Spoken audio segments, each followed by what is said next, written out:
감사합니다. 우리 한번 기도하겠습니다. 하나님 아버지 감사합니다. 주님이 주시는 귀한 선물을 받습니다. 하나님께서 이스라엘을 긍휼히 여기신 것으로 세상을 사랑하셨으니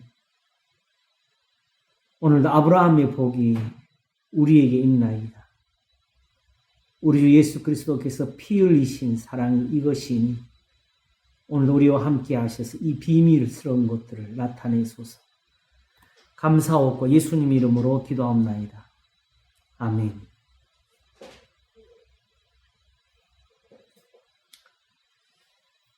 마귀와 하나님, 마귀에 대한 우리 공부를 하고 있는데 사실은 욥에게 하는 일을 보게 되면은 사단이 없는 것이 없어요, 사실.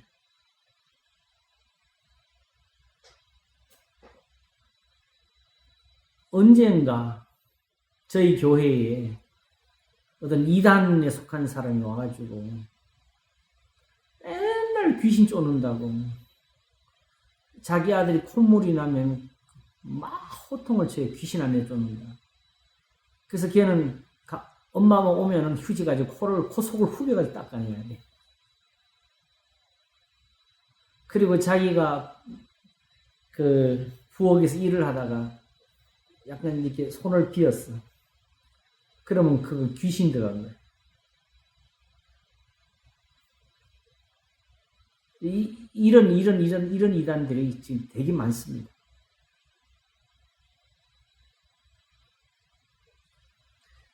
그런 걸 바로 지적을 하면 우리가 언제 그랬냐고 또 대들 테니까 그냥 이렇게 넘어가죠. 그리고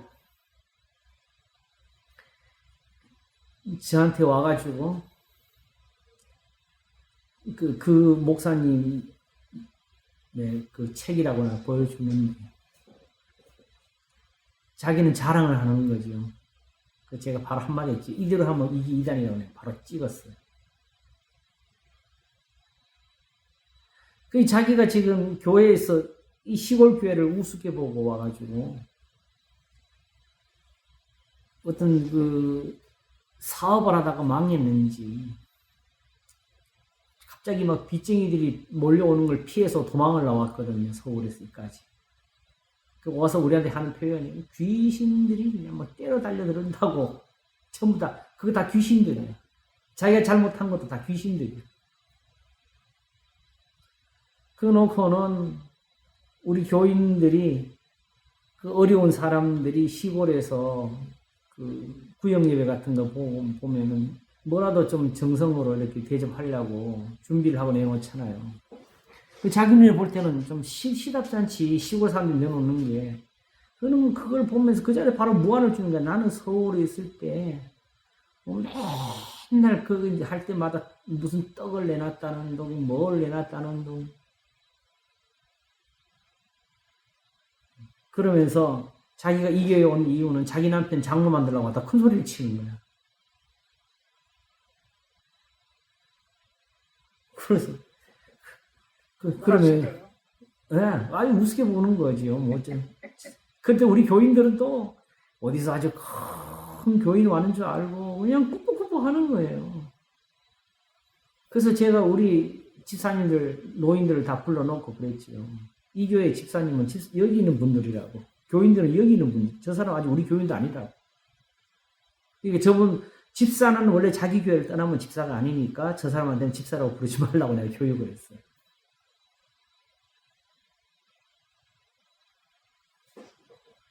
그래가지고 이제 그 서리 집사님들이니까 다들 또 한 번씩 임명을 하잖아요.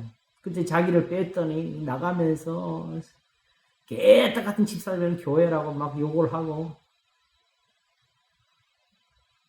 우리 교인들이 또 잘했어. 누구 엄마라고 맨날 불러줬어. 사실 우리가 일반적으로 보게 되면은 그냥 예의상으로 다른 데서 집사님이다 그러면 서로 집사님 해주잖아요. 난 굳이 이제 그걸 내가 못하게 했어요. 그랬더니 귀신을 쫓아내야지 이 교회는 귀신 안 쫓아낸다고. 그러면서 내가 설교하는데 자기가 자리에 앉아보면 저 목사님 뒤에 시커먼 게 보인다고. 이런 것 좀 겪으면서 목회 생활을 해봐야 뭔가 알지, 전부 다. 그래서 제가 이 마귀론에 대해서 한번 그 사람 때문에 설교를 했어요. 지금 이 강단에 내가 이 설교하는 자리에 나 혼자 있을 거 아니야. 하나님이 함께 계시고 옆에 또 누가 있을 거 아니야. 마귀가 여기 있다고 했어요. 지금 우리 이 성경 공부하는 이 자리, 지금 이 마귀론을 배우는 이 자리에 지금 여기 마귀가 옆에서 듣고 있는 거예요. 자기 정체를 이렇게 드러낼 줄 지금 마귀도 지금 놀래고 있을 거예요. 내가 볼 때는.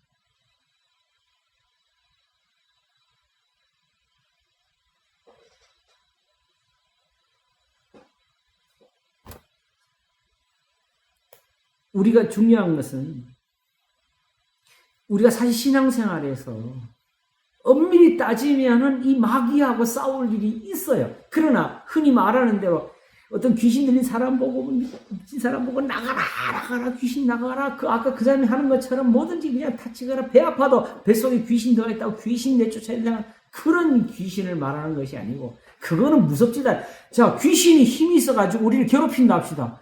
그러면 우리는 그보다 더 힘센 누가 있어요? 하나님이 계시니까 주의하면 사실은 끝나는 거지 그거는. 근데 귀신 내쫓으려고 그냥 온 구슬하는 것처럼 주의해가면서 그런 귀신 내쫓으면 도대체 하나님의 능력이 도대체 뭐가 되는 거예요?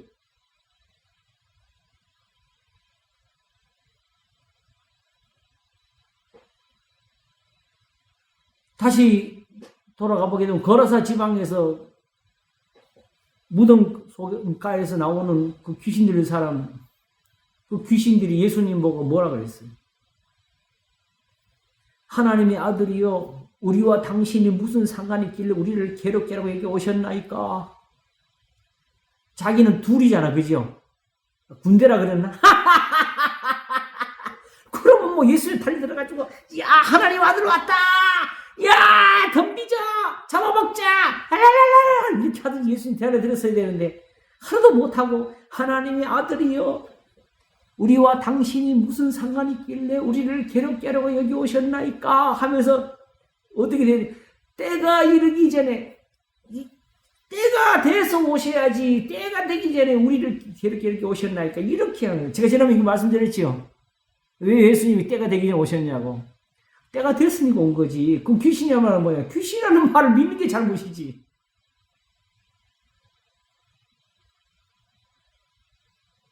귀신이라는 말은 다 뻥. 그러면 눈에 보이는 귀신은 다 거짓말. 그건 귀신이 그렇게 믿으라고 하는 거니까 그것도 거짓말. 눈에 보이는 귀신은 귀신이 아닙니다.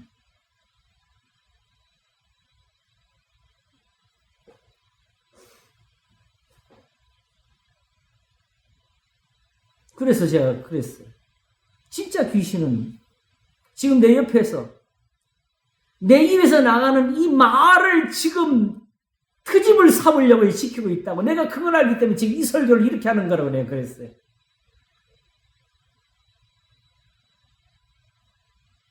이제 오늘 우리가 그것을 이제 밝히게 될 겁니다.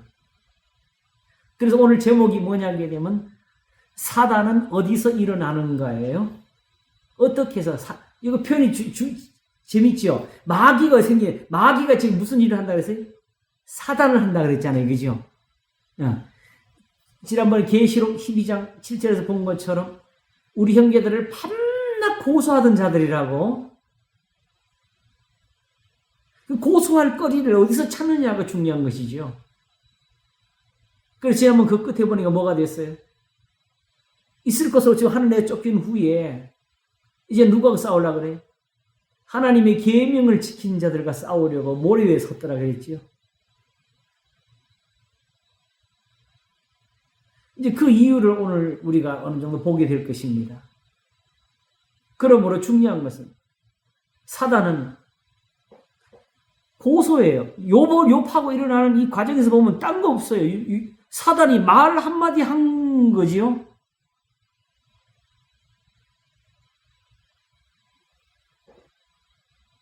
그러면 중요한 게 있지요. 욥을 향해서 이렇게 하는데 우리는 뭐 그냥 뭐가 되겠어요. 우리한테 흠을 잡으려고 그러면.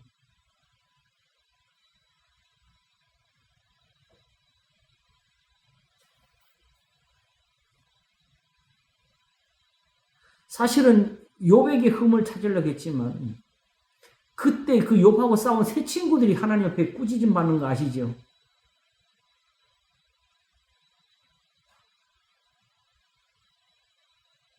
그것은 그 세 사람은 사단이 상대도 아니에요, 사실, 여기서. 그 사람들을 고소하면서 하나님 왜 이런 사람들 그냥 두시 이거 하지 않아요. 욥에게 대해서 하지.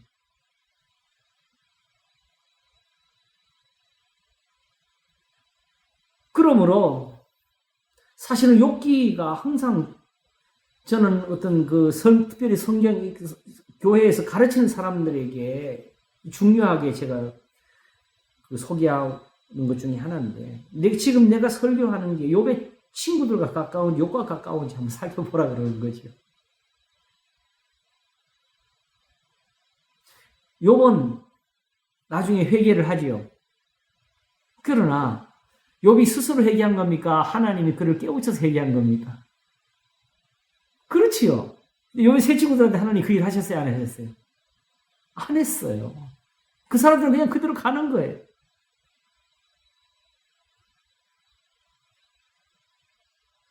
욥의 복이라는 것은 무엇이냐? 하나님이 마지막에 마지막 쉽게 말하면 흠 하나, 욥이 말을 한 거기에서 그걸 완전하게 해주시려고 다툰 거죠. 그래서 욥이 스스로 무지한 말로 이치를 가린 자가 누구니까 하면서 회개를 하는 거죠. 내가 알기 어려운 것을 말했습니다 하면서. 근데 그 알기 어려운 걸 그 세 친구들 그냥 뭐 떠들어댔잖아요. 욥은 자기가 한 일을 가지고 변명을 하고 그들이 공격하는 것에 대해서, 그죠? 친구들은 다 하나님을 빙자해가지고 욥을 공격했어요.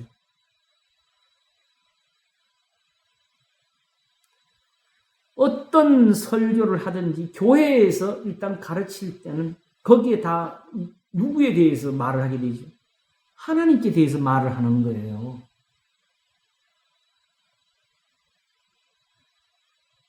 하나님을 본 적도 없이.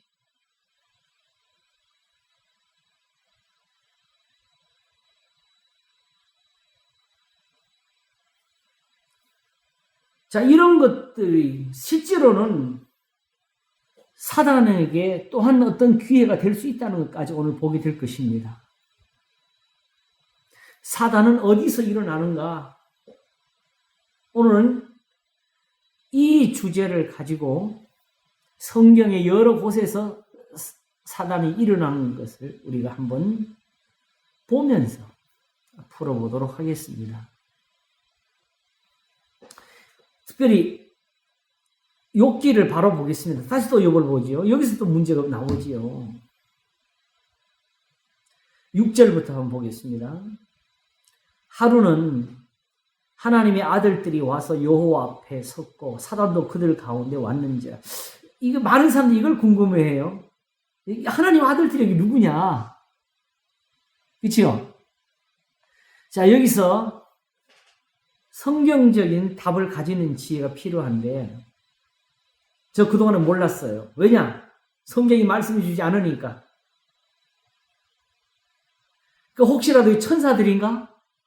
아닙니다. 히브리서에서 천사는 하나님의 자녀라는 이름을 못 가진다 그랬어요. 그죠? 오직 하나님의 아들들이라는 이름을 가지는 건 누가 가질 수 있죠? 인간이죠. 의인들? 예.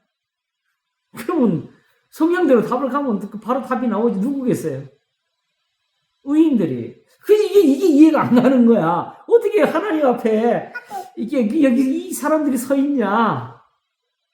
마귀는 여기 또 왜 와 있냐? 이 답은 먼저 한번 제가 짚고 가겠습니다. 이 끝에 원래 하게 돼 있었던 건데, 우리입니다. 그냥 성도들이에요. 왜냐하게 되면은 우리가 모르고 있는 게 있어요. 우리는 그냥 하나님 우리는 열심히 예배하고 기도하면 되는 그런 그것이 신앙이라고 생각했지요. 그런데 여기서 미리 한번 우리가 살펴보겠습니다. 구약성경 여기 잠깐 적어놓으시고 미가 7장을 한번 가겠습니다. 전에 하나님의 의 때문에 봤던 데지요. 거기에 미가가 하는 표현을 한번 보겠습니다. 7절. 지금 여기는 요 전까지 하나님께서 재앙을 주셔가지고 자기 원수가 자기 집안 식구가 된다는 예언이 그 앞에 나와 있어요. 예수님이 말씀하신 게 실제로 이 미가의 예언을 가지고 말씀하신 거예요. 그래서 여기서 예수님 말씀 이해하려면 여기 와서 풀고 가야 돼요. 잠깐 1절부터 보게 되면은 재앙이로다 나여 나는 여름 실과를 딴 후와 포도를 거둔 후 같아서 먹을 송이가 없으며 내 마음에 사모하는 처음 익은 무화과가 없도다. 이게 뭐가 없어요? 2절 이와 같이 선인이 세상에 끊쳤고 정직자가 인간에 없도다. 이게 문제가 되는 거예요. 아시겠죠? 예배가 부족하고 제사가 부족하고 기도가 짧다는 것이 아니고 이렇기 때문에 기도를 해도 하나님이 안 들으시고 있다는 걸 지금 말하는 거죠. 무리가 다 피를 흘리려고 매복하며 각기 그물로 형제를 잡으려 하고 두 손으로 악을 부지런히 행하고 이것이 신약 성경에 오게 되면 결국 형제를 사랑하는 것에 관계에서 교훈하시지요. 두 손으로 악을 부지런히 행하도다. 그 군장과 재판자는 뇌물을 구하며 대인은 마음에 악한 사욕을 바라며 서로 연락을 취하니 그들의 가장 선한 자라도 가시 같고 가장 정직한 자라도 찔레 울타리보다 더하고 이게 바로 이스라엘 예루살렘 다 멸망의 시간들이에요. 그래서 그들의 파수꾼들의 날, 곧 그들의 형벌의 날이 임하였으니 이제는 그들이 요란하리로다.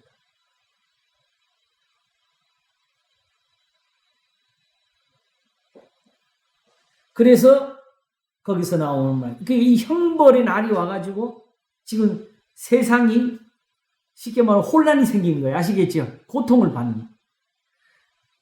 그래서 이때 그럼 어떻게 우리가 구원을 얻을 수 있느냐 하면 5절에 너희는 이웃을 믿지 말며 친구를 의지하지 말며 내 품에 누운 여인에게라도 내 입의 문을 지킬 이 입의 문이라는 이 비밀을 우리가 사실은 가져야 돼요. 이게 이제 마귀의 사단과 관련이 됩니다. 오늘 나올 수 있을 것 같은데. 6절. 아들이 아비를 멸시하며 딸이 어미를 대적하며 며느리가 시어미를 대적하리니 사람의 원수가 곧 자기의 집안 사람이 있다.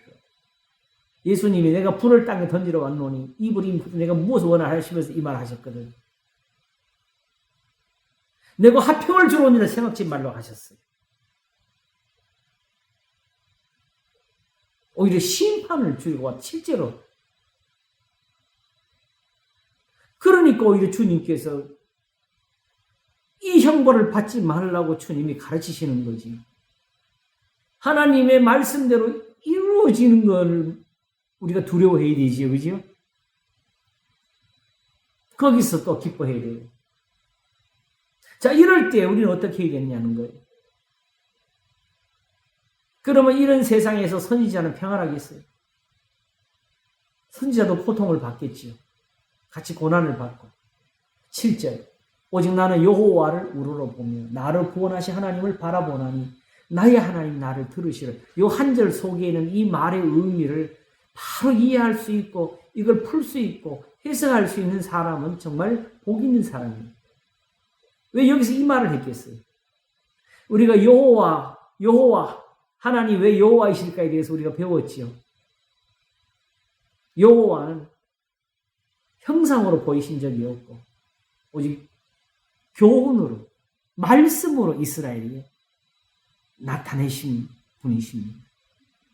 그러므로 여호와께 돌아가는 것은 그 신의 산에 율법으로 돌아가는 것이고, 여호와를 우러러보는 것은 거기서 주신 말씀을 믿고 거기서 나오는 구원을 기다리겠다는 뜻입니다.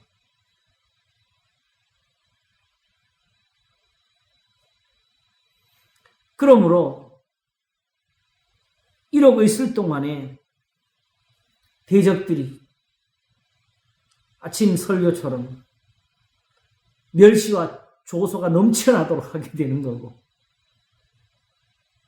그래서 8절에 나의 대적이여 나로 인하여 기뻐하지 말지어 나는 엎드러질지라도 일어날 것이 어두운데 앉을지라도 여호와께서 나의 빛이 되실 것이니라.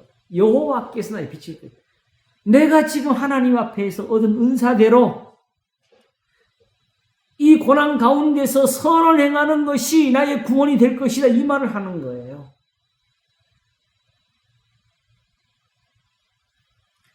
왜 이렇게 되느냐? 내가 여호와께 범죄하였기 때문에 이렇게 한다. 내가 여호와께 범죄하였으니 이제 계명을 놓고 지키냐 안 지키냐 따지는 건 이게 암기예요. 이게 진짜 마귀예요. 이미 범죄한 사람들에게 하나님이 주신 은사예요.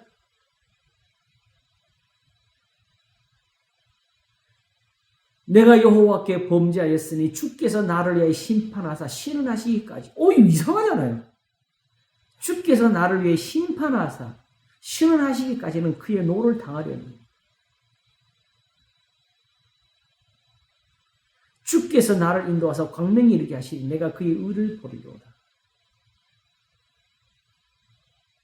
하나님의 공의가 심판이 되고 진노가 되고 하는 이 세상에서, 그러므로 마땅히 형벌을 받을 그 백성이 구원이 되도록 하나님이 마치 억울한 사람 풀어주듯이 무지한 사람을 그 대적 사단, 사단이 사람이기 때문에 사단이지, 원고.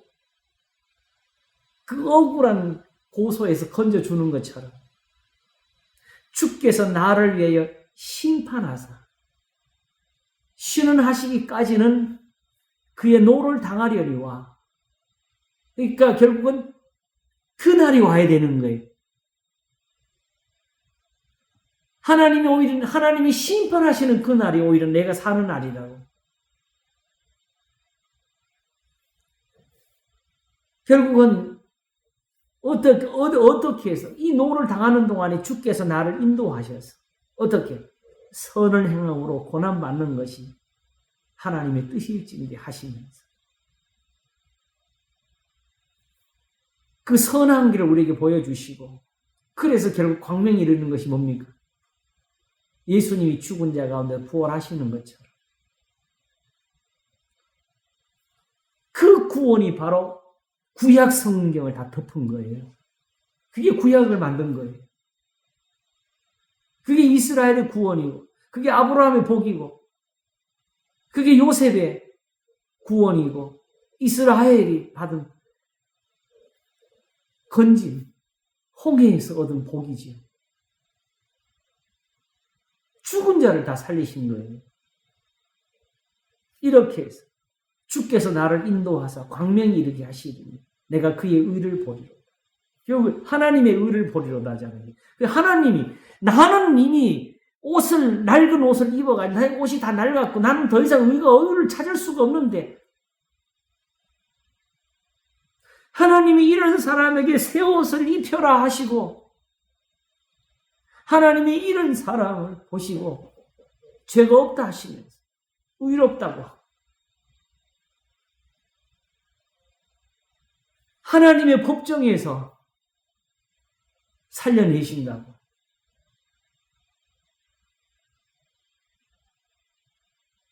결국 나의 대적이 이것을 보고 부끄러워하려는 사단이죠. 그는 전에 내게 말하기를 내 하나님 여호와가 어디 있느냐 하던 자라. 이렇게 해서 그가 거리에 진흙까지 밟히리니 그것을 내가 목도하리로다지.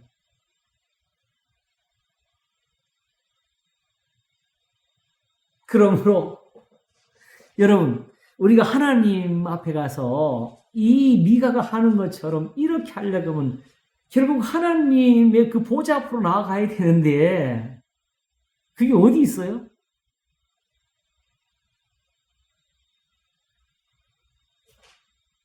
지금 우리가 있는 이 자리가 바로 그 자리예요.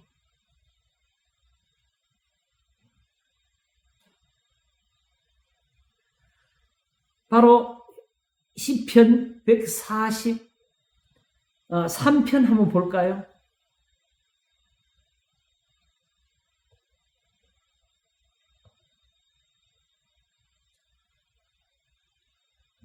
아, 3편 아니고 2편. 다윗의 기도인데 1절.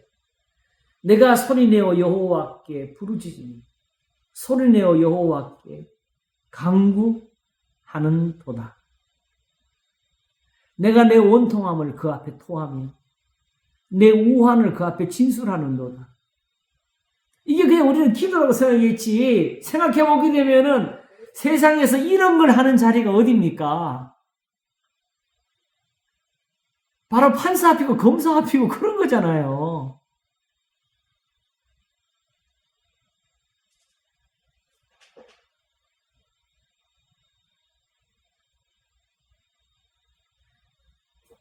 우리가 기도하는 자리가 하나님의 보좌 앞에서 이 하나님의 판단을 구하는 자리입니다. 하나님이 그냥 얘가 기도를 잘하니까, 오래 하니까, 아, 이거 정말 간절하네 하고 거기에 감동을 받아서 응답하시는 게 아니고, 주께서 나를 위하여 시운하사 심판하시기까지는 그의 노를 당하려니 하는 그 자리에서 우리를 세우시는 게 지금 이 신앙입니다. 그래서 우리의 원통한 것들, 아픈 것들 가지고 내가 하나님 앞에 울부짖을 때 거기가 바로 하나님의 보호자, 그게 하나님의 아들들이 서 있는 자리이죠. 우리는 우리대로 하나님 앞에 가서 기도하는 자리고, 마귀는 마귀대로 와서 하나님 앞에 고소하는 자리고, 그래서 우리가 하나님 앞에 나가서 우리의 원통함을 토하고 우환을 그 앞에 진술할 수 있는 것처럼, 사단은 사단대로 제가 억울합니다. 왜 하나님이 저런 사람들은 살려주시고 나만 이렇게 벌 주시냐고 하는 거지요. 그것밖에는 마귀가 할 일이 없어요. 왜? 하나님하고 싸워볼 수 있는 건 아무것도 없으니까. 피조물이.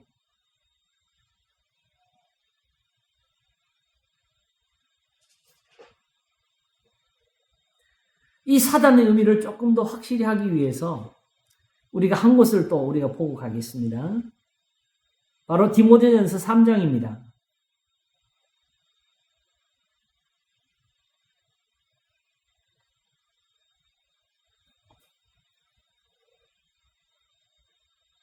바로 3장이 뭐냐게 되면 교회에서 직분을 이제 만들고 세우는 자리죠.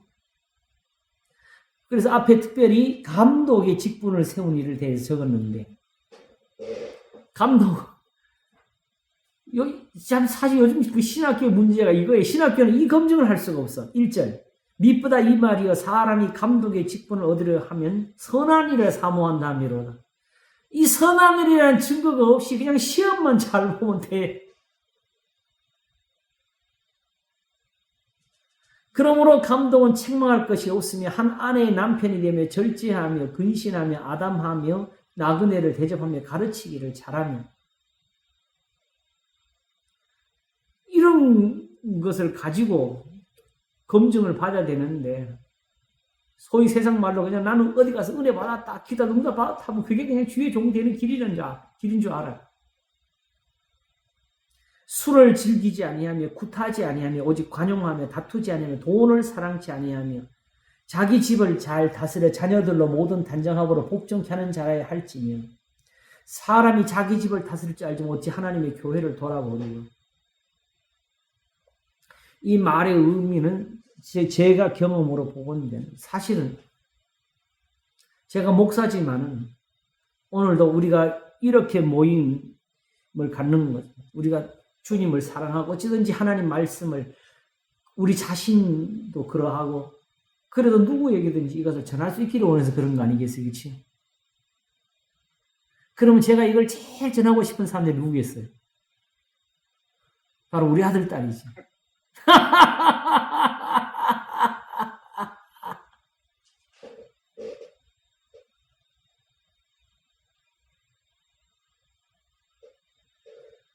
아, 주여. 이래서 이 말이 있는 거예요. 6절을 보겠습니다. 그러면서 중요한 걸 적었는데 새로 입교한 자도 말지니 교만하여져서 마귀를 정죄하는 그 정죄에 빠질까 하며. 여기 중요한 게 나왔어요. 마귀가 정확히 말해서 마귀의 존재에 관해서 우리한테 구체적으로 설명을 주는 구절은 이 한 구절밖에 없습니다. 성경에서.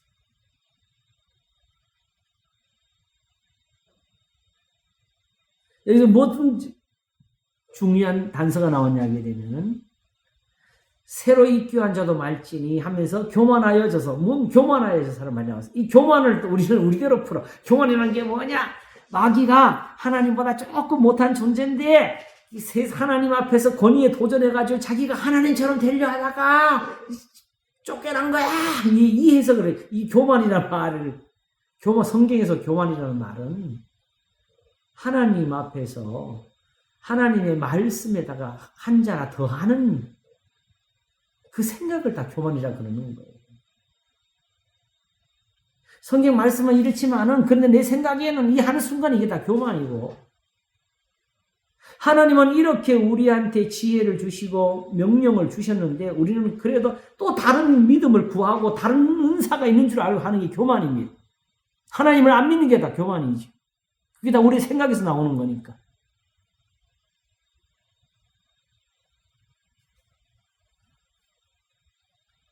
그래서 마귀를 정죄하는 그 정죄에 빠질까 합니다. 쉽게 말하면 결국 마귀도 우리처럼 죄를 지었다는 뜻이에요. 근데 중요한 게 있어요. 여기서 마귀가 신이냐 피조물이냐가 나오게 됩니다. 만일 마귀가 어떤 다른 신으로서 세상의 어떤 자기 영토의 지분을 가지고 하나님하고 그 지분 싸움에서 겨루고 있는 존재라면 신이지요, 그거는. 이건 정죄가 아니지요.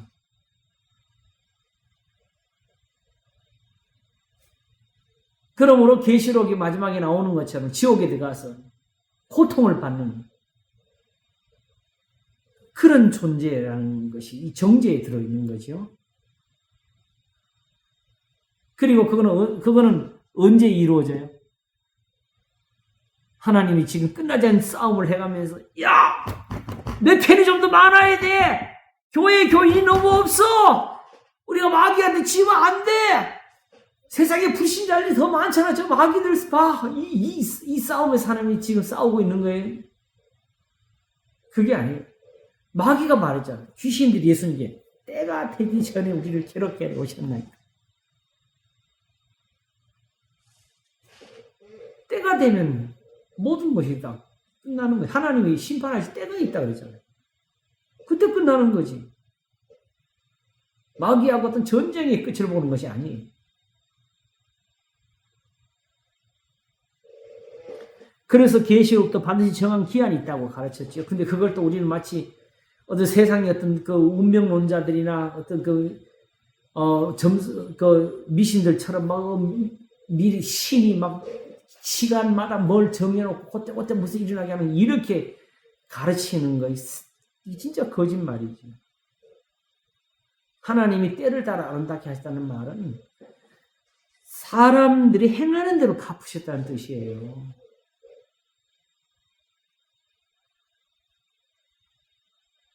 그러므로 그 기간은 짧아질 수도 있고 길어질 수도 있는 거예요. 다만 하나님의 오래 참으심을 천년이 하루 같고 하루가 천년같이 지나가는 이 세상이 있게 된 것 뿐이지.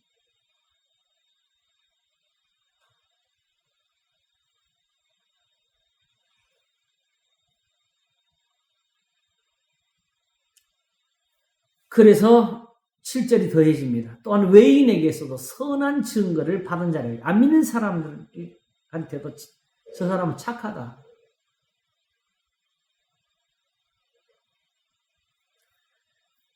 왜냐하게 되면 비방과 마귀의 올무에 빠질까? 마귀가 여기 노리고 있는 게 하나 있네, 이제 보니까. 오늘 제목이 뭐 있죠? 사단이 어디서 일어나는 거지, 그죠? 지금 여기서 뭔가 하나 우리한테 보여주네요. 마귀의 올무에 빠지는 것이. 그냥 마귀처럼 벌 받는다 하니까 마귀가 놓은 올무에 빠질까 염려하라. 어떻게 하면? 선하지 못하면. 그 처음 시작도 뭐였어요? 사람이 감독의 직분을 얻으려면 선한 일을 사모한다 함이로다.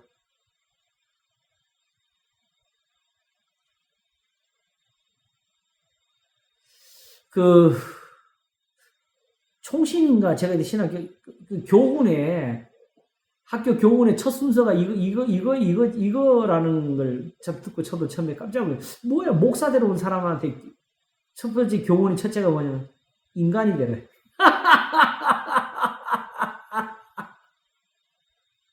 그때 우리 교장이 자주 한 말이 있어, 학생들한테. 이제 지금도 안 있으니까 지금이라도 빨리 리아카 긁고 나가서 호떡이라도 구우라고. 왜 목사 되려고 하냐고.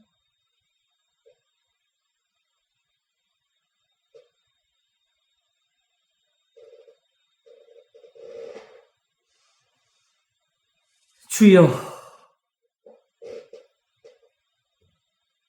다윗이 이스라엘 왕이 됐기 때문에 그게 복이 아니었고요. 그 왕 노릇을 잘 한 게 복이라는 것을 나중에 자기가 설명을 해요. 그래서 솔로몬도 1,000번제를 드린 것이 자기 아버지처럼 해야 이 왕자리에서 복을 받는다는 것을 알고 두려워해가지고 나는 어린아이라 출입을 잘할 줄, 쉽게 어떻게 행할 줄을 모릅니다. 우리 아버지처럼 하도록 수 있도록 하나님이 지혜로운 마음을 주시라고. 그게 1,000번제 이유였지. 1,000번의 번제가 복을 받게 하는 게 아니고.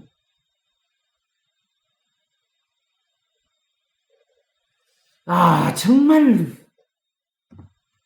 하나님 원치 않는 것들이 너무 많이 나타나요. 자, 그러니까 이 상황에서 마귀가 할 수 있는 일이 뭐가 있어요? 자기가 살아야 되잖아요. 때가 되기 전에 라는 말을 할 수 있는 거는 우리는 몰라. 우리는 그때도 몰라. 근데 제가 사실 이 마귀론을 시작하게 됐을 때, 그게 신학교 때인데 지금부터 40년 전이죠. 여기 오기 전인데, 그때 이 마귀론을 이미 정리를 한 거예요. 어디서 생냐? 우리는 예수님을 봐도 모를 텐데, 예수님 보고, 이분이 그분인가? 아닌가? 세례원이 뭐라 해서 오실 기회가 당신이니까 했잖아요. 마귀는 딱 보고 귀신은 보면서 하나님의 아들이요. 와. 또 이유를 알아. 우리와 당신과 무슨 상관이 있길래 이 관계를 알고 있고 때가 이르기 전에 우리를 괴롭게 이런 마귀는 무슨 기계가 아니네, 로봇가 아니네. 스스로 자기의 인격이 있고 자기의 의지가 있어서 귀신이 되고 마귀가 되는구나.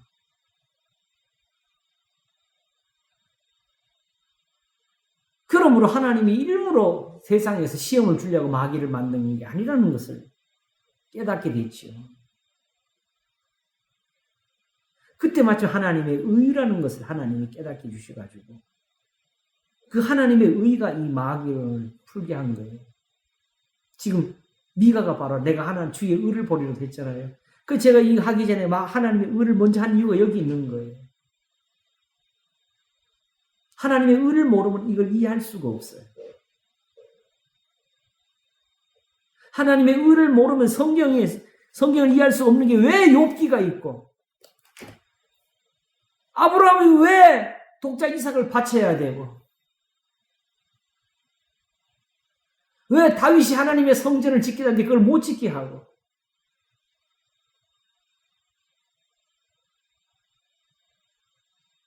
우리의 아내를 범죄했는데 오히려 왜 다윗은 용서를 받고 용서를 받는 대신에 그 고난을 받고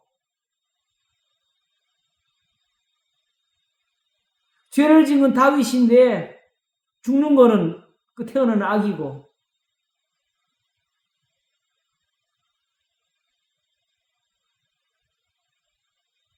하나님의 의를 모르면은 여기서 함부로 손도 대면 안 돼요. 이런 성경 말씀들은. 하나님이 하신 일은 더할 수도 없고 덜할 수도 없는 게 그래서 만들어진 게 성경인데 그걸 우리가 이미 가지고 있는 개념에 의해 가지고 하나님을 풀어서 사람들에게 거기에 맞춘 신앙을 하게 되면 이건 정말 하나님 앞에서 진짜 큰 죄를 지는 것과 같습니다. 악에 빠지는 게 마귀의 올무에 빠진 것 같습니다. 왜냐하게 되면 욥을 고소하는데 그런 자리에 왜 사단이 안 나타나겠어요? 왜냐하게 되면 그런 사람들도 지금 하나님 앞에서는 이 하나님의 아들들이 서는 이 자리를 사모할 것이고 그들도 기도하면서 주님의 복을 받기를 구할 것이고 그들도 은혜를 구할 것이고 그들도 예수 그리스도의 이름으로 전파할 것이고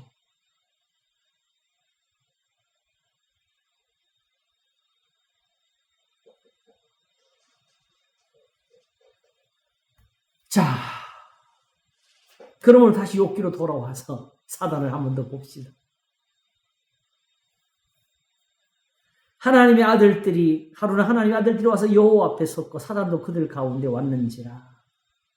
그러므로 지금 우리가 있는 이 자리에 지금 여기 또 누가 서 있죠? 사단이 지금 서 있습니다.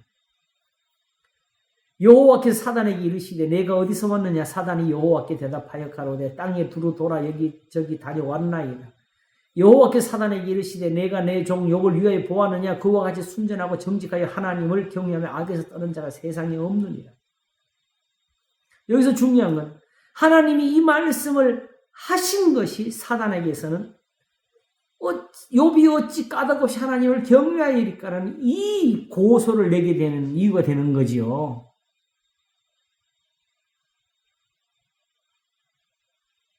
이런 거 없이 그냥 지가 욥을 괴롭히면서 욥아 하나님 부르짖어 봐. 응답 아니야? 하나님 어디냐? 막 이렇게 차라리 해야지. 그걸 못하고서 하나님 앞에 와서 이 허락을 받아가는 거. 이 사단의 존재를 봐야 되죠.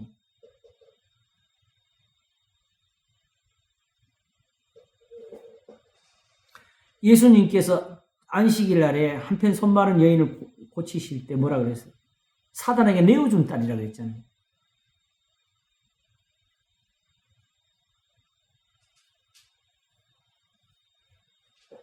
이제 그것도 이제 끝까지 우리가 이제 풀 수 있겠어요, 이제는. 왜 그런 일을 하느냐.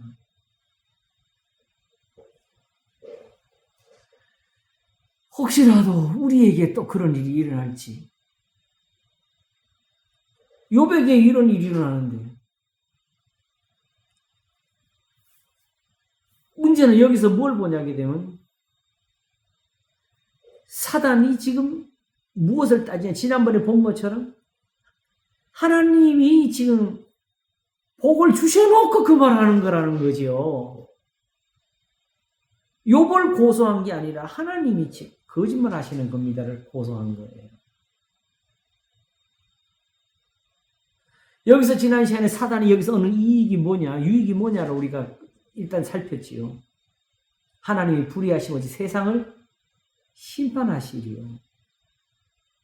나는 하나님인데 누가 나한테 덤비느냐, 누가 나한테 까부느냐, 나한테 절안하고 예배하는 사람 내가 다 벌 줄 거야. 이래서 지옥 만든 게 아니라고요.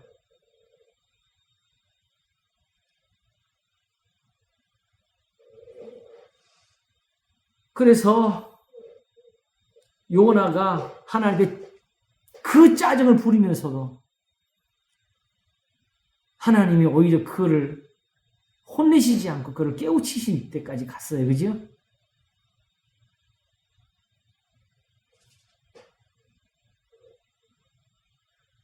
이스라엘을 하나님께서 노하실 때 이사야를 보내신 이유는 먼저 뭐 하시려고?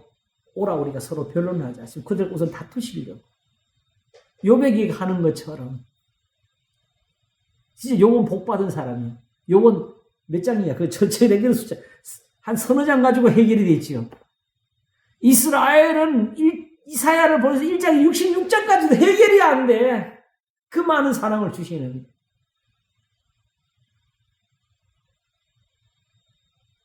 이런 은혜가 어디 있어요?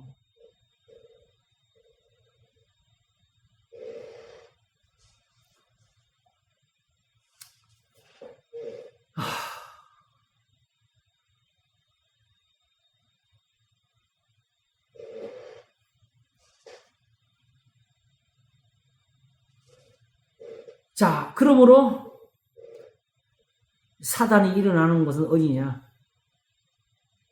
하나님께 대해서 아시겠죠? 쉽게 말하면 대적이라는 표현은 뭐냐면 고소하는 거라 그랬잖아요. 그죠? 궁극적으로 무엇에 대해서? 하나님께 대해서 고소할 일이 만들어지는 자리.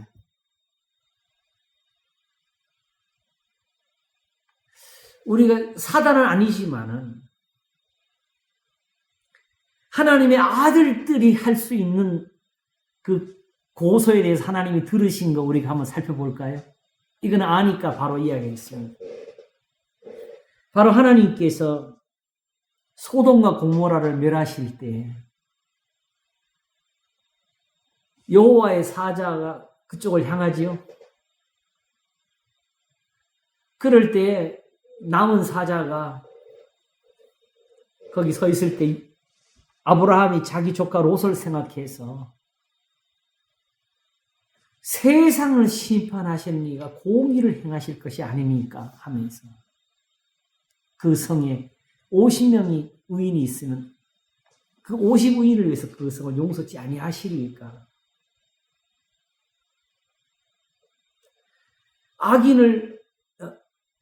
의인을 악인과 함께 죽이시면 불가하오며 악인을 의인처럼 대하는 것도 불가하니이다라고 말씀을 드렸어요. 그게 꼭 하나님이 50명, 40명, 마지막 10명만 있어도 그 성을 살리라고 하시는 이유예요.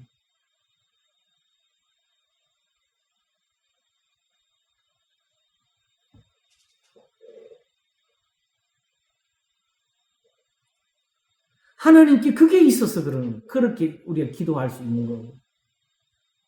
의인의 기도가 그렇게 해서 연락이 될 수가 있는 거고.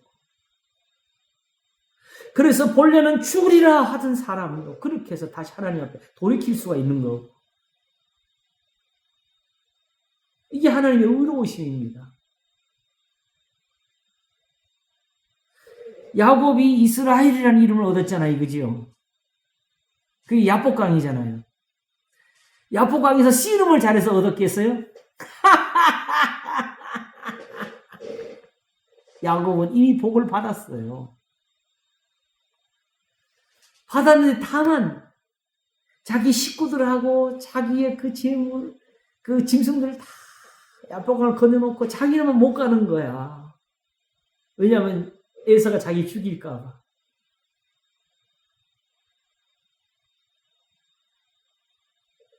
그래서 하나님께서 야곱을 하여금 건너게 하시려고 그 깨달음을 주시려고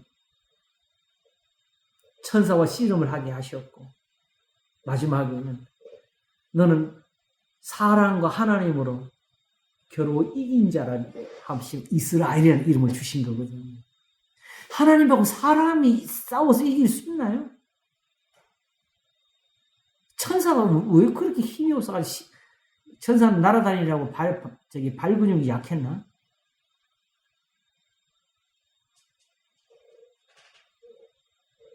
하나님이 깨닫게 하시고.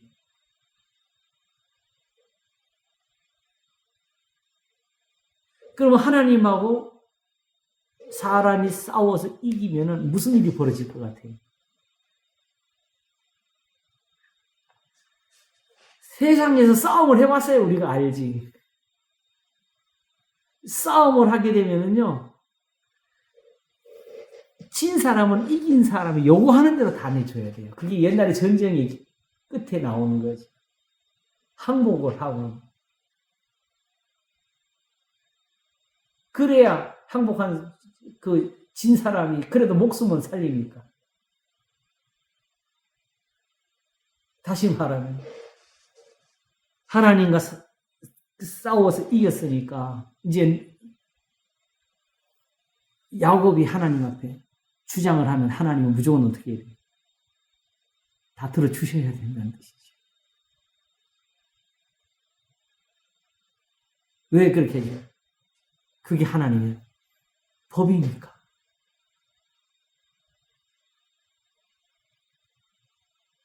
그게 하나님의 의로우심이니까. 하나님은 힘이 있다고 힘으로 이기시는 것이 아니고 하나님 항상 진리의 싸움을 싸우시는데 하나님의 참되심으로 하십니다. 그러므로 의인들의 기도는 역사랑 힘이 많은 겁니다. 하나님 창피, 내 창피를 해서 들어주시는 게 아니고 야곱의 기도는 들어주시는 게 하나님의 의로우심입니다. 야곱의 기도를 외면하시는 게 오히려 하나님의 불의하심이 됩니다. 중요한 거는 그럼 야곱은 어디서 그런 은사를 얻었을까요? 하나님이 이스라엘 깨우시실 때 야곱아 나는 너를 지은 자리라.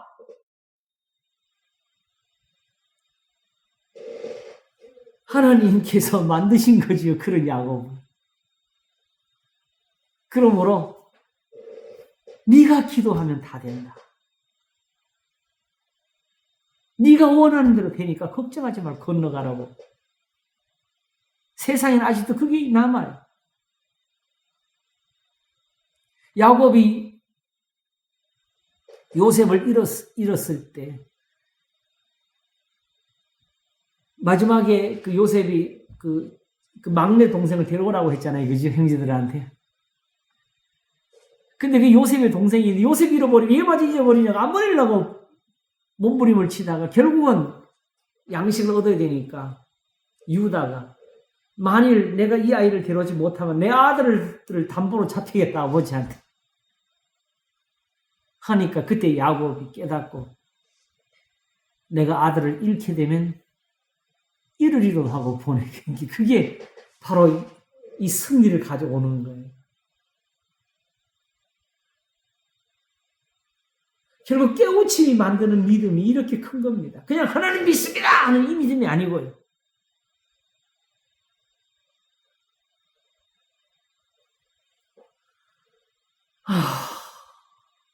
제가 사실 믿음이 크지는 못하니까 그만큼 얻었으면 진짜 좋겠는데 그러면 주의 뜻을 많이 실행할 것 같은데 저는 야곱보다 더 두렵고 떨리고는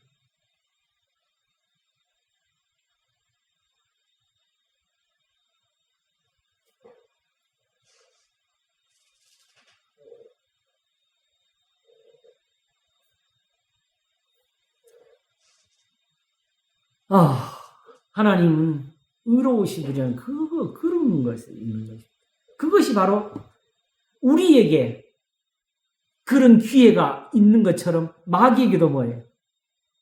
똑같이 그 기회를 주시는 게 하나님의 공의지요. 그러니까 하나님의 공의가 마귀에게 이 사단을 할 수 있는 기회를 주시는 거예요. 왜? 만일 마귀에게 이 기회를 못 주시면 지금 세상을 끝내셔야 됩니다. 우리한테도 이 기회를 주시면 안 되니까. 하나님의 아들들이 하나님의 보호자 앞에 설 수 있으면 마귀도 그 자리에 설 수 있는 게 그게 하나님의 뜻입니다.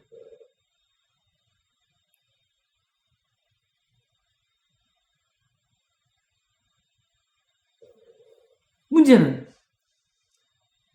계시록 12장에서 본 것처럼 다시 있을 것 없이 내어 쫓기는 이 마귀가 다시 하나님께 올라갈 수 있는 걸 그 기회를 만들어 줄 수 있는 게 세상의 믿음이라는 거.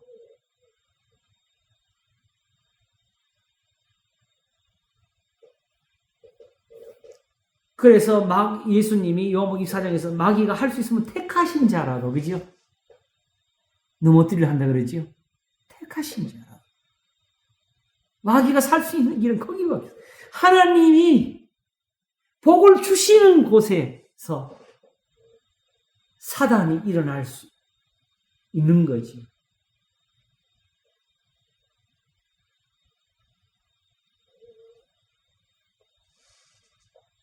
그럼 다만 이제 한 가지를 그럼 요백에 있는 일은 누구한테 또 일어날 수 있는가? 그건 걱정하지. 요백에 있는 일은 더 이상 안 일어납니다. 왜? 요번 하나밖에 없었으니까. 우리는 요백이 아니니까 걱정하지는 마세요.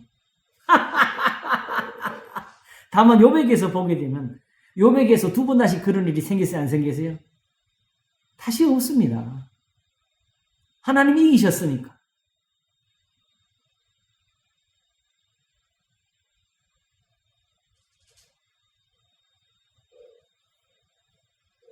이 의로우신 일을 이해를 할 줄 모르면은 성경을 우리가 볼 수가 없어요. 성경에 있는 게 다 닫혀 있는 거예요.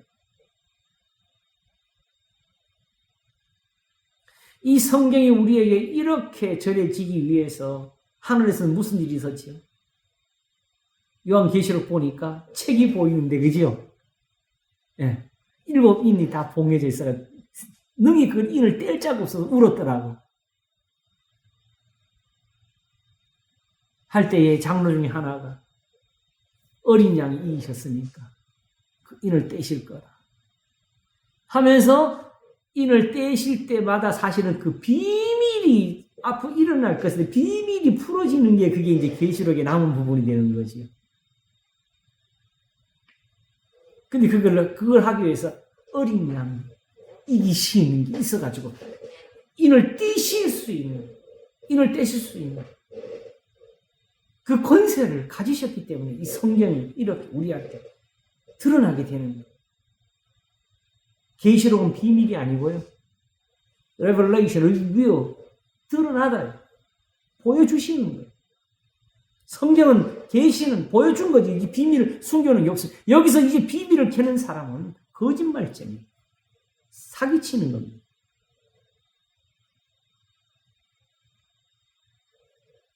눈에 안 보이고 어려우면 그게 어려워서 그런 거지. 거기 뭘 숨겨놔서 그런 거 아니에요.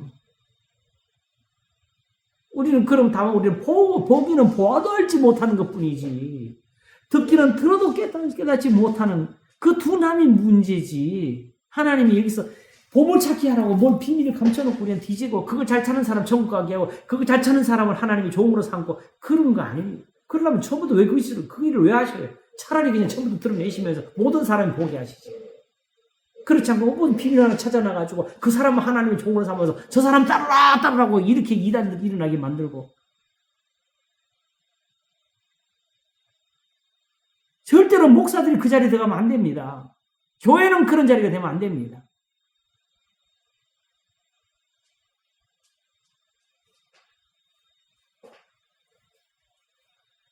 설교의 강단은 그야말로 모든 성경이 다 리빌이 되는, 다 보여지는 자리. 하나님 보여주신 대로 보여주는 자리가 돼야 돼요. 이제 긍휼을 지금 아침에 했는데 그 긍휼을 계속 풀면은 결국 사도 바울이 하는 말이 나오지. 긍휼을 입으신 대로 전한다고. 긍휼을 입은 대로 전한다고. 다시 말하면 예수님 안에서 저 이스라엘을 받은 것보다 더 큰 은혜와 복이 나오지 않으면은 이 복음이 거짓말이 아니냐고 말하는 거예요.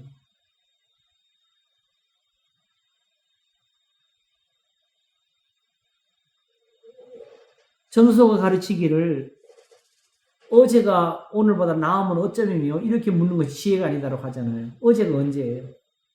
구약이지. 지금 이 신약 성도들 사는 이 신앙의 이 형편이 구약보다 훨씬 못해.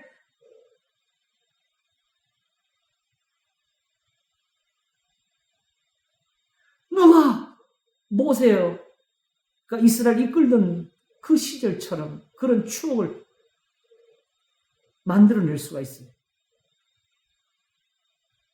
그러니까 우리 눈에는 항상 성경이 어제야. 그걸 보면서, 와, 이 성경에는 맨날 이런 게 적혀 있는데 왜 우리는 이런 거 보지도 못하지? 왜 우리는 안 되지? 저 사람들은 기도하면 되는데 우리는 안 되지?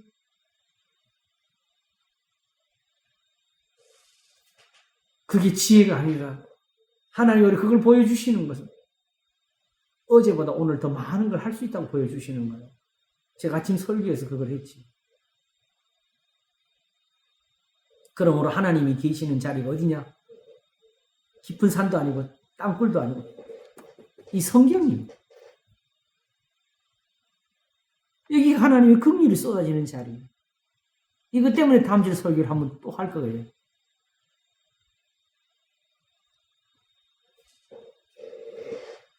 와, 이 생각보다 이렇게 진도 어렵네, 그죠? 여기서 딱 머무르고 있어. 자, 그러면 또 사단이 일어난 것을 한번 볼까요? 스가랴를 보겠습니다. 스가랴 3장이 또 유명하지요?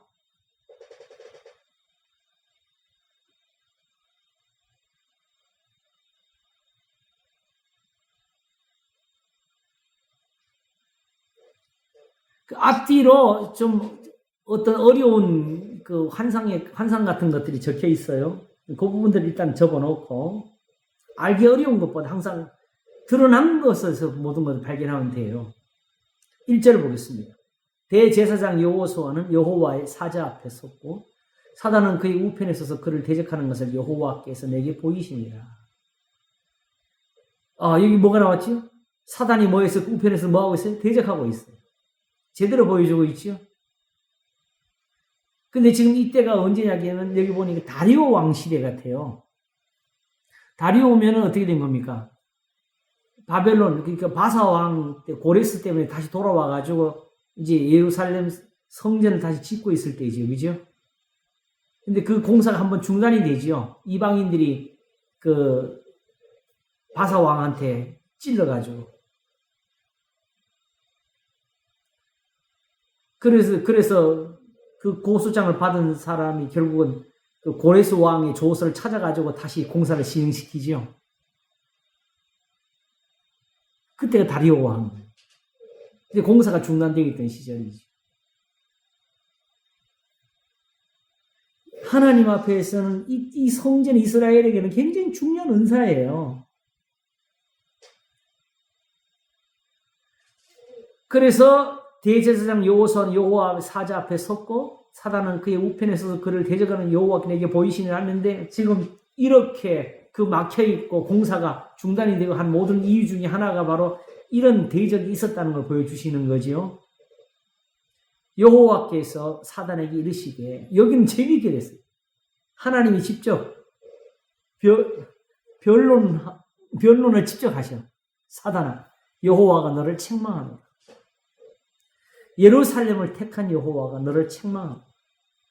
자, 여기 중요한 게 있어요. 하나님이 택하셨으면 불의가 있느냐, 이 말이 뜻이 되죠. 하나님의 의로우신 걸 알아야 이 모든 표현이 가능해요. 하나님의 행하시면 불의가 없다. 그러므로 내가 택했으면 거기는 의로움이 있는 것이다. 나는 거짓말을 못한다고 하시는 거죠.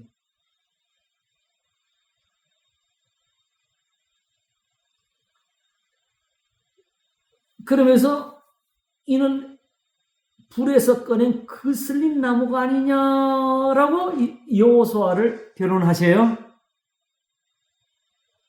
그 표현을 3절이 봤는데 여호수아가 더러운 옷을 입고 천사 앞에 섰는지라가 나와요.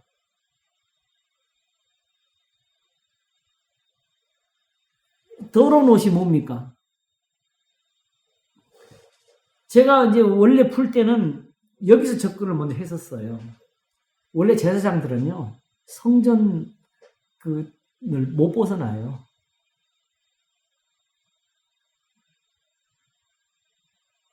그리고 항상 거기서 거룩한 옷을 입어야 돼요. 그런데 성전을 떠나가지고 바벨론에 가서 살다가 왔어요. 이것만으로도 제사장들은 허물이 되는 거죠, 원래.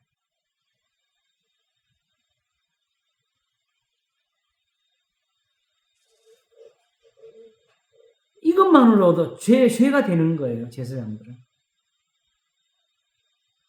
그 사단이 고소를 할 수 있는 나왔지요, 사실은. 그런데 하나님 말씀하시기를 불에서 건져낸 그을린 나무가 아니냐. 그냥 뒀으면은 그을러지는 게 아니라 아예 타서 죄만 남았을 텐데 이건 내가 건져낸 거라는 뜻이죠. 그 불에서. 다시 말하면 사단이 이 여호수아를 놓고 이 고소를 하게 된 이유가 뭐냐 하게 되면 바빌론으로 갔다가 온 이유가 되는, 그게 이 원인이 되는 거지요. 그런데 바빌론의 포로는 하나님께서 벌을 주신 게 아니라 실상은 남기신 거예요. 예루살렘이 화로가 될 때 하나님이 거기서 건져내가지고 밤나무 상수리 나무가 배임을 받아도 그루터기는 남는 것 같이 하면서 그 그루터기를 남기신 게 이 사람들이라고요.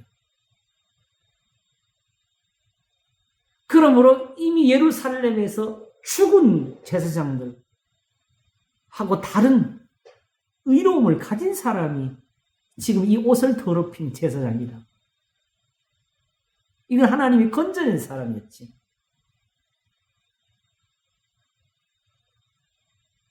그러므로 여호수아의 그슬림은 의로움이었어요.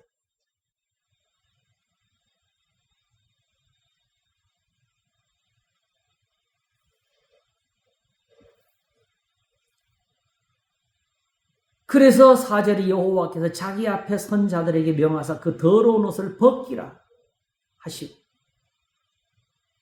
또 여호수아 이르시되 내가 내 죄가를 자여 버렸으니 내게 아름다운 옷을 입히리라. 원래 성경에 이런 옷에 대한 표현을 나올 때 신약 성경이 계시로 가게 되면 우리의 행실로 가죠. 사실은 제사장이 아무리 옷을 빨아입고 아무리 솔로몬이 만든 그 거룩한 옷을 입었을지라도 행실에서 더러우면 더러운 거지. 이 사람은 바빌론에 갔다 온 게 더러운 거예요.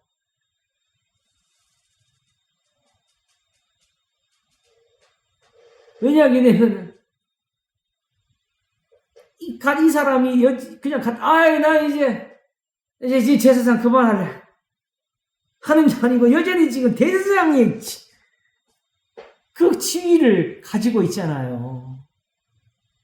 율법의 행사자가 돼가지고 있는데 여기는 사단이 이걸 따질 수 있는 자리였죠. 왜냐하면 하나님은 지금 이렇게 해서 아름다운 옷을 입히라고 하시고 하나님은 5절에 보니까 내가 말하되 정한관 깨끗한 관을 그 머리에 씌우소서 하며 곧 깨끗한 정한관을 그 머리에 씌우며 옷을 입히고 여호와의 사자는 곁에 섰더라. 하나님이 지금 이렇게 해서 이 대제사장으로 아론처럼 하나님 앞에 세움을 받게 하시고 이 대제사장으로 하여금 다시 이스라엘에 연락되도록 제물을 드리게 하고 율법을 그들에게 세우려고 하시는 건데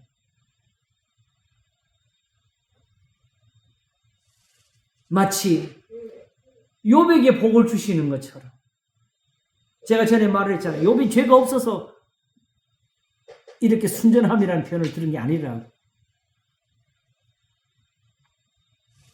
하나님이 이렇게 해서 모든 죄가를 사하시면서 욥을 세우신 거라, 만드신 거라.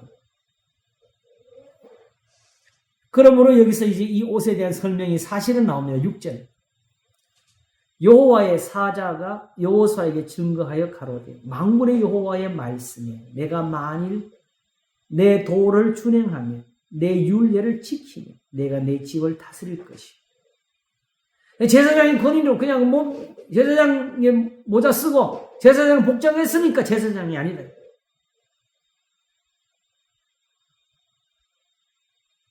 제사장 자리 있으니까 제사 드릴 것이고 예물을 바칠 것이고 성전을 지킬 것이지만은 그 제사장의 기도가 아무런 의미가 없고 제사장의 기도가 응답이 없이 그 가져온 예물에 축복하면 그 제사가 아무 의미가 없는 거죠. 우리는 그 제물을 드리면서 거기서 죄사함을 얻기를 원하는데, 그러므로 7절이 중요한 거죠. 만군의 여호와의 말씀이 내가 만일 내 도를 준행하며 내 율례를 지키면 내가 내 집을 다스릴 것이요 내 뜰을 지킬 것이며 내가 또 너로 여기는 선자들 중에 왕래케 하리라. 그 다음에 나오는 표현들은 좀 어려운 부분도 있으니 그건 나중에 다시 기회 있으면 풀기로 하고, 적어도 지금 마귀가 하는 짓이 뭔지는 여기서 분명히 보여줍니다. 그지요?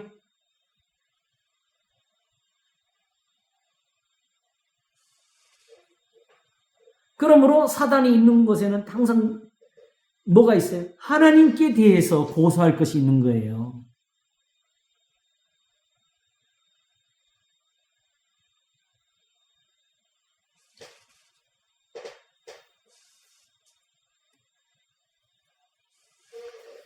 여기서 참고로 미리 한 군데를 좀 보겠습니다. 에베소서 4장을 보겠습니다.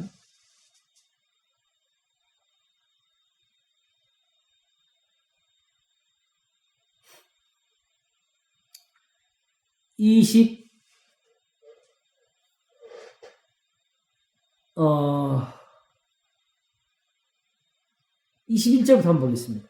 진리가 예수 안에 있는 것 같이 너희가 과연 그에게서 듣고 또한 그 안에 가르침을 받았으니, 여기서부터 가야 돼요. 항상 이 문맥을 놓치면 뒤에 말씀이 의미가 없어요. 너희는 유혹의 욕심을 따라 썩어져가는 구습을 주는 옛사람을 벗어버리고 오직 심령으로 새롭게 되어 하나님을 따라 의와 진리에 거룩한 지으신 새 사람이고, 대부분 사람들이 24절을 중요시 여겨요. 그러면 앞뒤를 다 잘라놓고 여기서부터 뭘 찾아?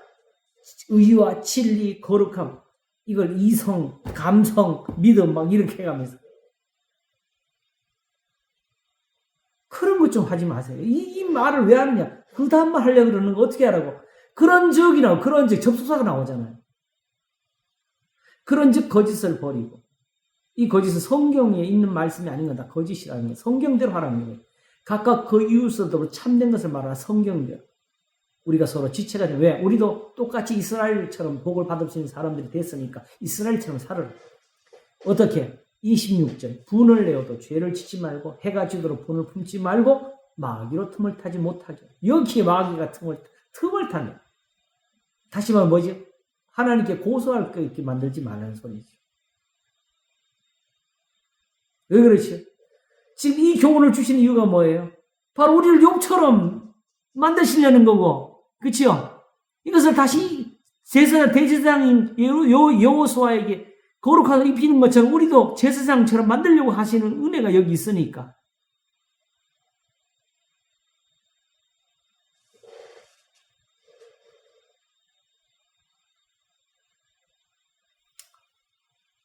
그러므로 단지 세상에서 어떤 싸우는 그 모양이 보기 싫다가 문제가 아니고, 실제로는 이 무서운 비밀이 여기 있는 거예요.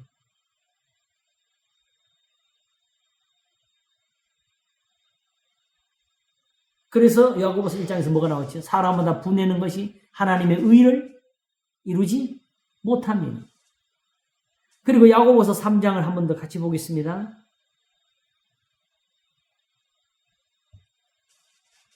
바로 13절부터 너희 중에 지혜와 총명이 있는 자가 누구냐? 그는 선행으로 말미암아 지혜의 온유함으로 행함을 보일지니라. 그런 너희 마음속에 독한 시기와 다툼이 있으면 자랑하지 말라. 진리를 거스려 거짓하지 말라. 이러한 지혜는 위로부터 내려온 것이 아니고 세상적이고 정욕적이고 마귀적이니. 이게 나오지요?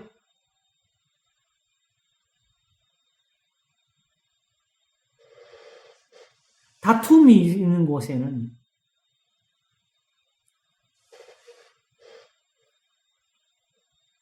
거기는 하나님의 의로움이 이루지를 못합니다. 이거는 위로부터 내려온 것이 아니요 세상적이고 정욕적이고 마귀적이라는 표현이 들어갑니다. 지금 교회 안에 많지요.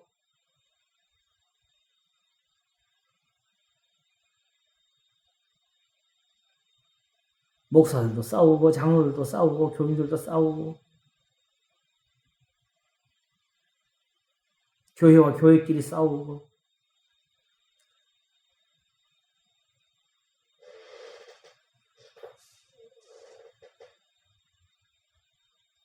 그럴 때 하나님이 어떻게 하실까요? 둘 중에 누가 옳은가? 볼까 하실까요? 답이 있습니다. 둘 다 멸망할까 조심하라. 갈라디아서 5장. 멸망할까.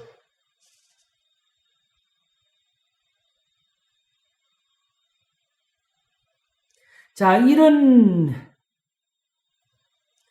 일이 또 여러 곳에서 나타나는 게 있는데, 요거는 일단 먼저 참고로 봐두고 다음에 자세히 풀도록 하겠습니다.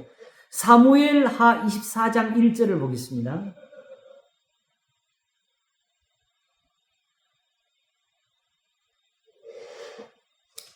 여호와께서 다시 이스라엘을 향하여 진노하사 저희를 치시려고 다윗을 감동시키사 가서 이스라엘과 유다의 인구 조사를 하라 하시니, 이거 유명한 사건이죠, 그죠?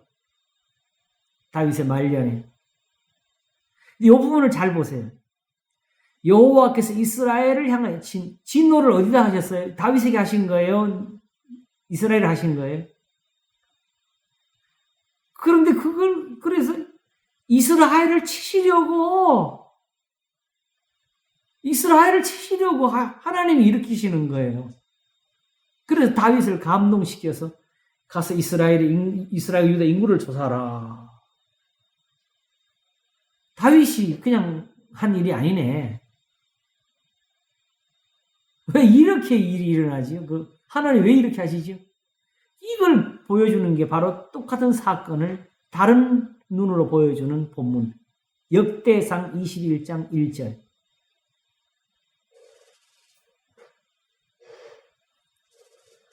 자, 아까는 여호와께서지요, 그지요? 사단이 일어나 이스라엘을 대적하고 해요. 자, 아까 다른 게 뭐지요? 하나님은 이스라엘 향해서 진노하사예요, 그지요? 그런데 사단은 여기 일어나 이스라엘을 대적을 해요. 다른 점이 있죠? 하나님은 진노하시고 사단은 대적을 하고. 그러면 진노란 왜 일어나요? 이스라엘이 하나님께 범죄한 일이 있다는 거지요. 그리고 하나님이 다윗을 감동시키셨다니, 감동 표현이 제대로 우리 번역된지는 모르겠죠. 어쨌든 이 표현이 나오는데 여기서는 사단이 또 다윗을 격동하여 이스라엘을 계속하게 합니다. 그럼 이걸 욥기에 가서 붙여놓고 보게 되면은 결국은 사단이 대적을 해가지고 마치 욥을 가서 시험하듯이 다윗에게 가서 인구조사를 하라 하는 일이 벌어졌다는 그런 그림이 나오게 되지요.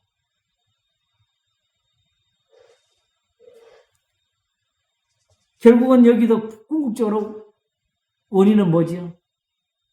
이스라엘을 향하여 진노하실 일이 있었던 거예요.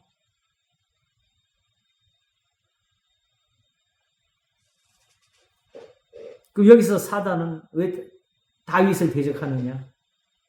왜 이스라엘을 향하여 벌 주시면 되지? 왜 다윗이? 하나님이 다윗을 가리켜서 나의 목자라고 하십니다.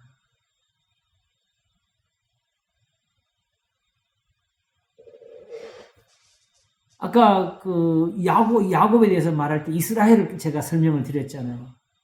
하나님과 사람으로 겨루 이긴 자라. 이기면 어떻게 돼요? 진 사람이 무조건 다 들어줘야 되는 거지요. 이게 바로 의인들이 가지고 있는 복이에요.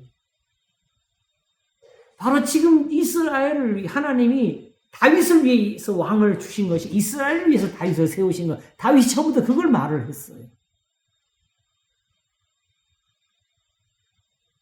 그러므로 사울보다 다윗이 중요한 거예요. 군대로 지키는 게 아니니까.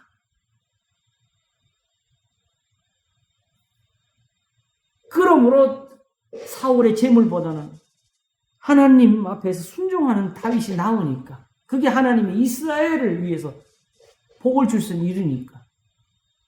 근데 지금은 이스라엘을 향해 진노를 하셔야 되는데 왜 그걸 진노를 하는데 왜 다윗을 향해서 이걸 하시는 거예요? 바로 다윗이 그걸 막았거든. 다윗에게 기도가 있었거든.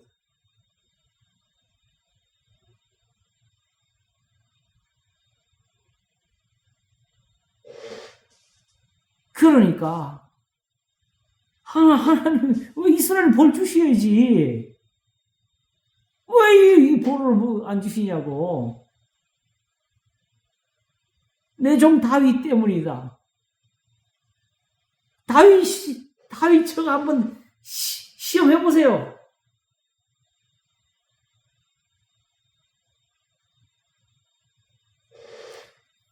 요것을 이제 궁극적으로 이제 다음 시간을 거치면서 이게 좀 상세하게 풀어낼 겁니다.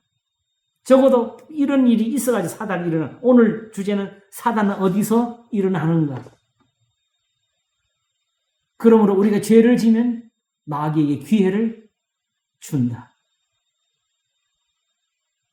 결국은 욥은 죄가 없었지만은 욥에게 흠을 찾은 이유가 바로 욥에게 흠이 있을 거라는 거지요. 그죠? 욥에게서 뭘 받았지요? 그 재앙을 주면은 욥이 하나님을 저주할 거라 그랬어요. 근데 욥이 주신이도 여호와시요 찾으신이도 여호와시니 여호와 이름이 찬송을 받으시다면서 입술로 범죄치 아니하니라고 성경이 기록됐어요.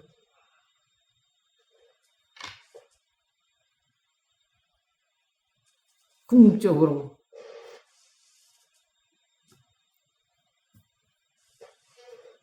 계시록 12장처럼 그 입의 말로 사단을 이겼습니다. 근데 이게 입술을 지키는 것, 이게 단지 말을 잘하는 이 표현에 대해서 입술을 말하는 게 아니고, 이런 입술이 될 때는 그 신앙, 삶이, 그래야 그게 나오는 거예요.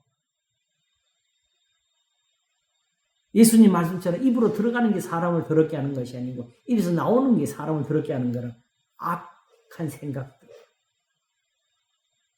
그래서 이사야가 이사 6장에서 회개한 거는 나는 입술이 부정한 백성이요. 입술이 부정한 백성 중에 거하면서 만군의 여호와시 왕을 베었으리라고 한탄을 했죠. 나는 죽게 됐다고. 입술의 부정이라는 것.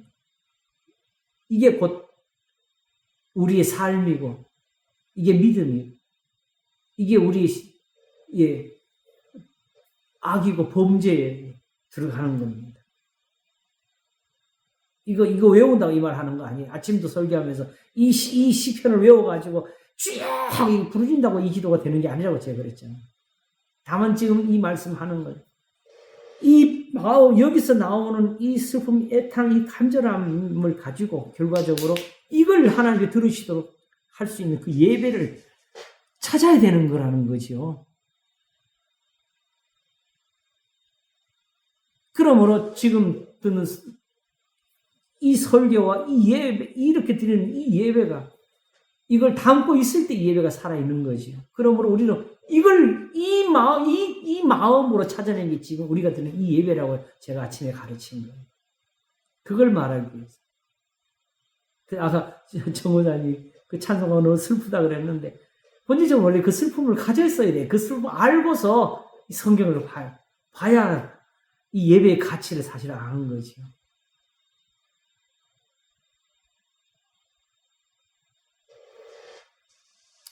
자, 이제 중요한 거 하나 보고 오늘 정리를 좀 대충 하도록 하겠습니다. 주여. 누가복음 22장 24절과 34절입니다.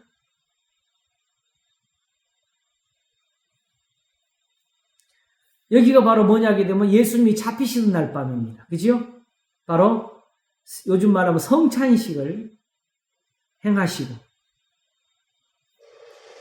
거기서 일어난 일인데 24절부터 보겠습니다. 또 저희 사이에 그 중 누가 크냐 하는 다툼이 난지라. 이거 예수님이 너무나 많이 가르치셨고. 그래서 이날 밤에 예수님 하신 일이 또 뭐죠? 요한복음에서 대에 물을 떠다가 발을 씻기시면서까지 가르치셨잖아요.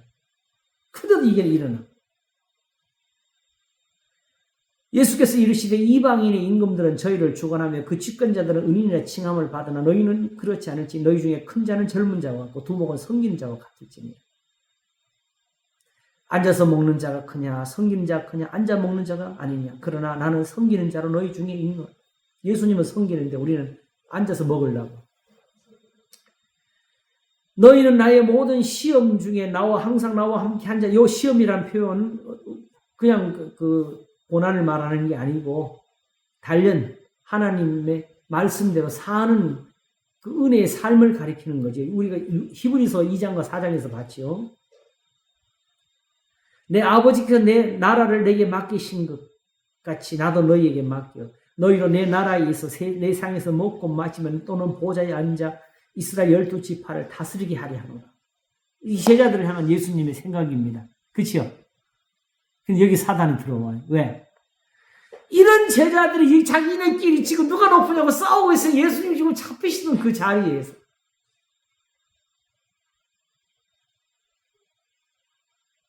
예수님은 이런 제자들을 붙잡아가지고 발만 씻으면 된다고 하시면서 이 교훈을 주시는데 이들은 이 발을 씻겨주신 이것을 못 받아들여가지고 다투고 있는 거예요.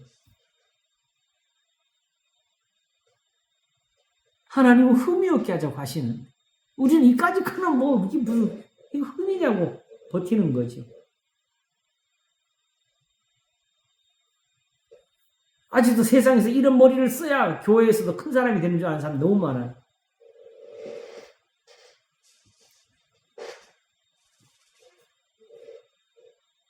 그래서 예수님이 바로 지금 누가 그냥 다투는 자리에서 이걸 말씀하시면서 현실을 보여주십니다.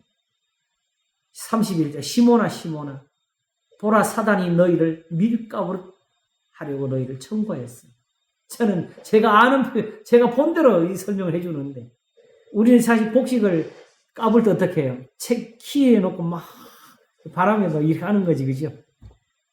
들판에 산다 그러면 휙 바람에 날릴 테고 그때 우리가 곡식 알갱이라면 그 휙 할 때 우리 정신이 어떻게 했냐 그러지. 이게 곡식인지 알곡인지 쭉정인지 사단이 하나님 저것들이 예수님 제자입니까? 어떻게 저런 것들이 이스라엘 12지파를 다스립니까?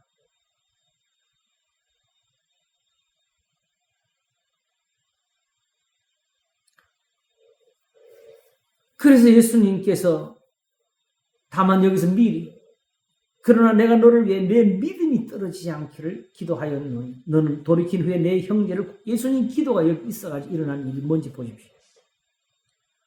그랬더니 베드로가 여기서 말하기를 33절에 저가 말하되 주여 내가 주와 함께 오게도 중에도 가기를 준비하였나이다 하니까 이게 왜 나온지 아시죠? 가라사대 베드로야 내가 네게 말하니 오늘 닭을 위해 내가 나를 세 번 모른다고 부인하리라.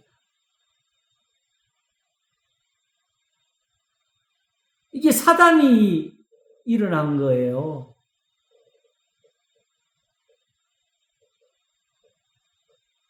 그러면 베드로는 여기서 어떻게 돼요? 걸려요, 안 걸려요? 이거 완전 밥이었지요. 했어, 이들 했어요, 안 했어요? 했지요. 그런데 이런 베드로를 위해서 주님은 기도해 줄 수 있는 것이 있었어요. 왜냐하게 되면 말씀하신 대로 온몸이 깨끗한 사람들이었어요. 발만 씻으면 되니까. 이 변론을 받을 수가 있었던 것이죠. 그래서 일어나는 사건이 뭡니까? 오늘 닭이 울고, 이게 그냥, 너는 오늘 나를 세번 모른다냐. 닭이 울기 전에 요편을 하신 거죠. 이 하나가 베드로를 살렸지요. 마지막 예수님을 저주한 데까지 갔다가 꺾기가 하는 소리에 그냥 예수님 말씀이 생각이 나가지고 나가서 심히 통곡을 하면서 돌이켰지.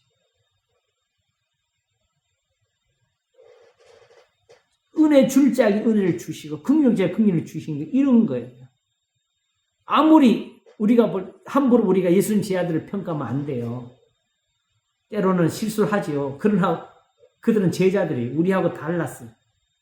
우리는 그런 실수하고 비교가 안 되는 죄를 짓고 사는 사람들이고, 여전히 그들은 예수님이 사랑하는 제자들이고, 예수님의 보좌에 함께 앉게 하시려고 그들을 택하신 사람들인데, 그들에게는 실수가 우리가 평가할 수 있는 실수가 아니었다고요.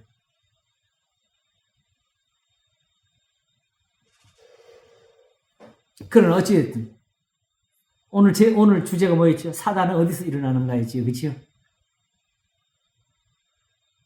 이런 데서 사단이 일어나서 분을 내어도 죄를 짓지 말고, 분을 내는 것까지 그거 자체가 나쁘다 이렇게, 문제는 거기서 일어난 죄를 짓게 되는 문제. 분을 내도 죄를 짓지 말고, 해가 지도록 분을 품지 말고, 뭐하러? 마귀로 틈을 타지 못하게 하라. 그러므로 이제 다시 성경을 보면 이 성경 말씀이 이렇게 기록된 이유가 뭐예요? 여기 다 뭐가 들어있어요? 여기 사단의 대적이 있어가지고 이런 기록이 나온 거예요.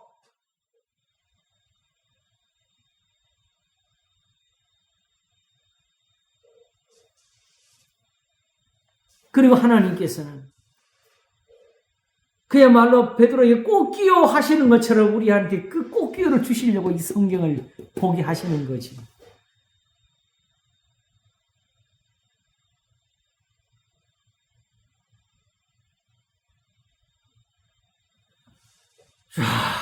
사단이 있어서 이게 나오는 겁니다. 이 성경이 이렇게 존재하는 겁니다. 이제 그걸 우리가 다음 시간에 조금 더 계속 살피겠습니다. 주여, 결국은 하나님이 우리를 위해서 하시는 일이 결국이 어디냐면 로마서가 16장 끝에 뭘 썼지요? 하나님이 사단을 속히 너희에게 발 아래 굴복하게 하시리라. 하나님이 또 이 사단, 우리한테 야, 저 사단 잡아라, 싸우라. 하나님이 결국 우리한테 그걸 이기게 하실 거라. 그게 로마서고 그게 예수님 믿는 신앙이 되는 거죠. 그리고 이 신앙 속에 이게 들어가야 되는데, 이 방신이 들어오면 이 신앙을 못 찾지요, 우리가.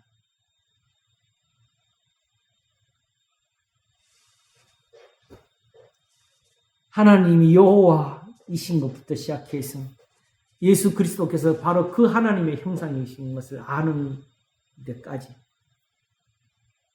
이 모든 믿음과 이 지식이 바로 우리를 이 사단에서 이기게 하시는 능력이 되고 지혜가 되고 또 도움이 될 것입니다.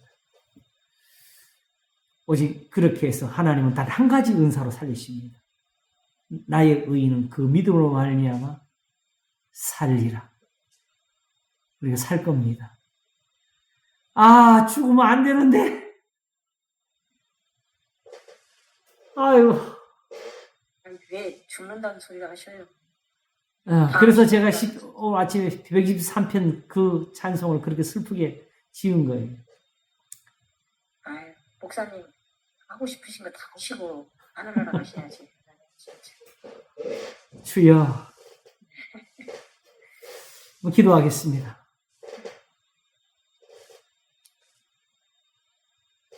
하나님이 싸우시는 곳입니다. 주님이 일어나시는 곳입니다. 그러므로 우리에게는 말씀하사 너희는 가만히 있어 내가 하나님들을 하려고 하십니다. 다만 사단이 이 사단을 위해서 이 기회를 찾으려고 우리에게 대적하고 있는 것입니다. 근신하라 깨어라. 너희 대적 마귀가 우는 살처럼 돌아다니며 상기자를 찾나니 너희는 믿음을 굳게 할 저를 대적하라 하시나니.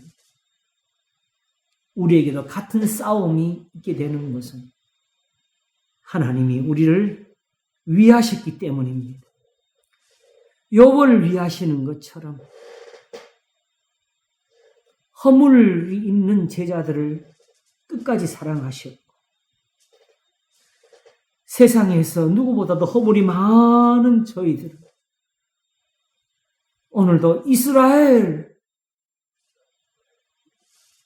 함께 품으시려고 우리를 부르셨기 때문에 여전히 우리가 있는 자리에 또한 사단이 엿보고 있나이다. 우리를 도우소서. 우리를 가르치시고 우리를 지키셔서 하나님이 이기시는 그 영광을 보게 하소서. 감사하고 우리를 지키시고 이기게 하시는 주님 예수 그리스도 이름으로 기도합나이다. 아멘. 목사님, 할렐루야. 주간도 그리고 좋은 시간 있으면 좋은 일이 있으면 저희들한테 뭐 소식 전해주세요. 예. 정말 그랬으면 좋겠습니다. 저희들의 감사합니다. 소식이. 예. 다들 평안하시고요. 네, 건강하세요. 감사합니다. 예, 고맙습니다. 감사합니다. 예. 건강하시고요.